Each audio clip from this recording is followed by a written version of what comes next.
So that's that. And speaking of MicroStrategy, let's look at a couple more things. This is an interview with Saylor. I don't know when this is from, but he's the same kind of strategy for companies, for people, the same kind of thing.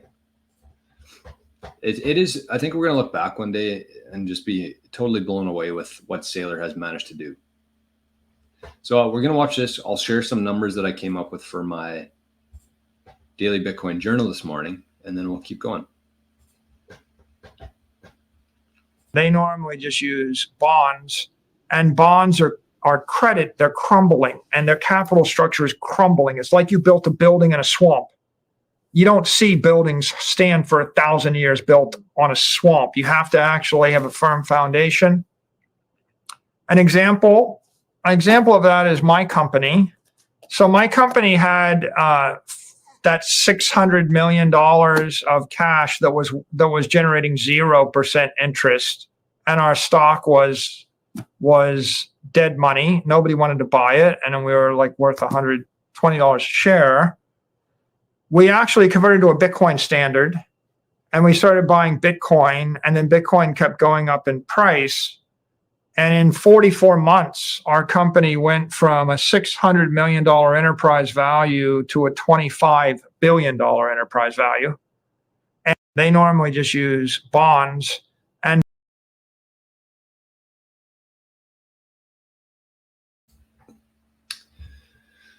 so they went from a $600 million market cap, to, he said 25 billion there. This was an old interview.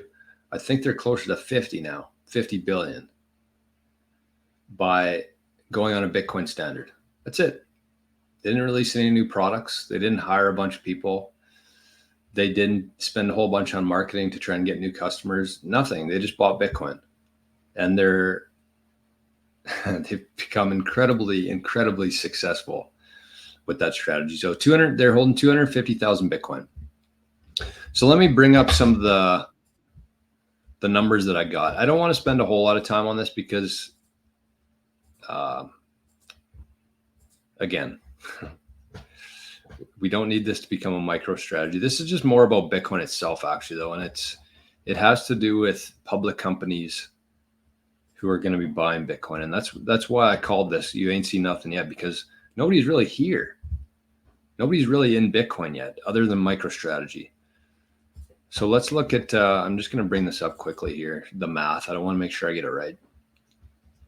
So I asked Claude, our faithful assistant, last night, how much the top 100 public companies have in their treasury reserves.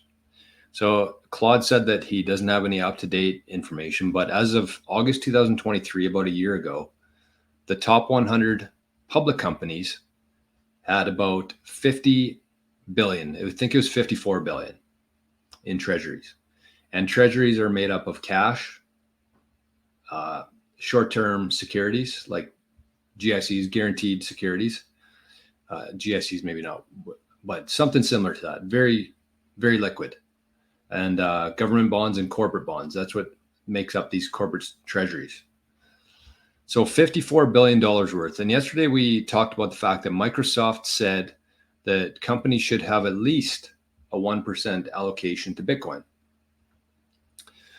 So that 1% of 54 billion would be 5 billion, which would get the top 100 companies 70,000 Bitcoin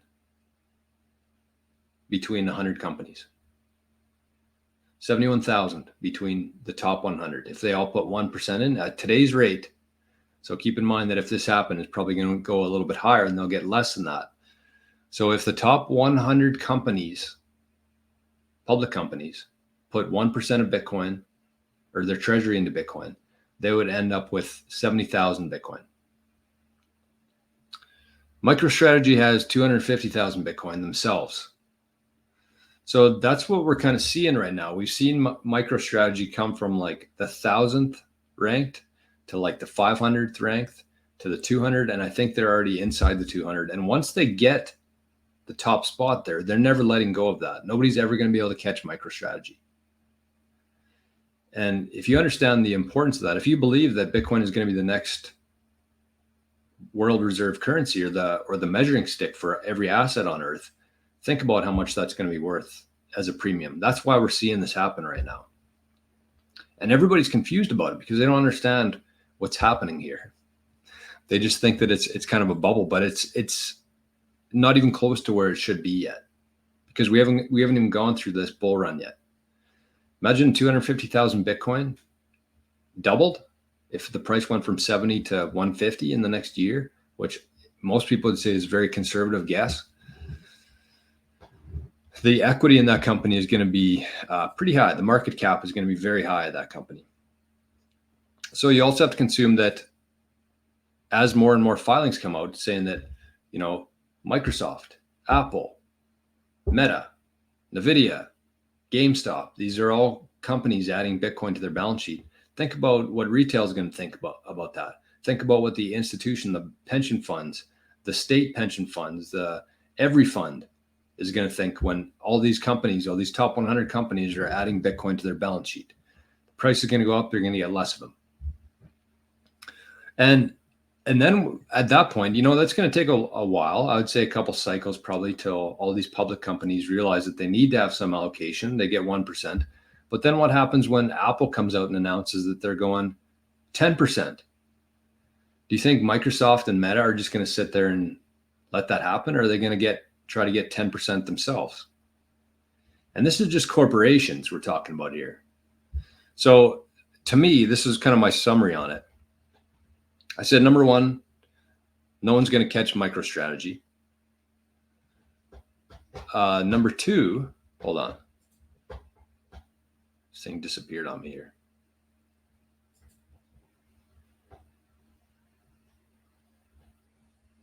Got to make sure I'm giving you the right info here. Okay, where's the full post? All right.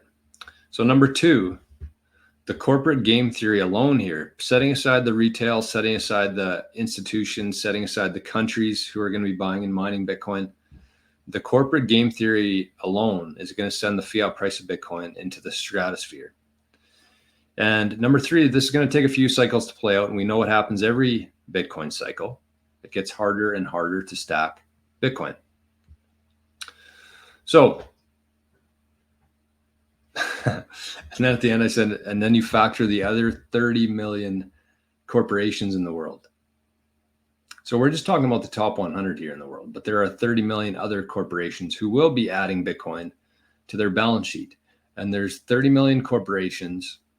There's 21 million Bitcoin.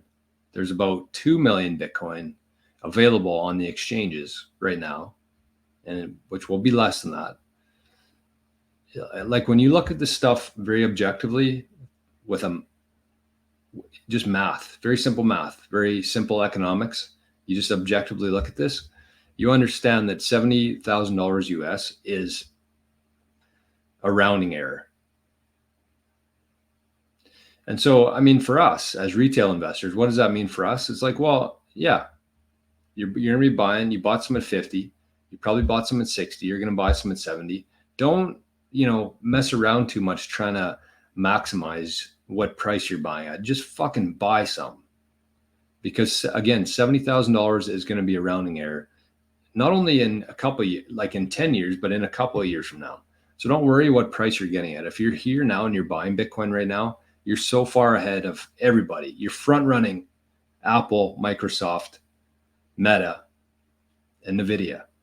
And every country on earth. You're front running everybody when you're buying Bitcoin right now. So it's exciting. It's very, very exciting.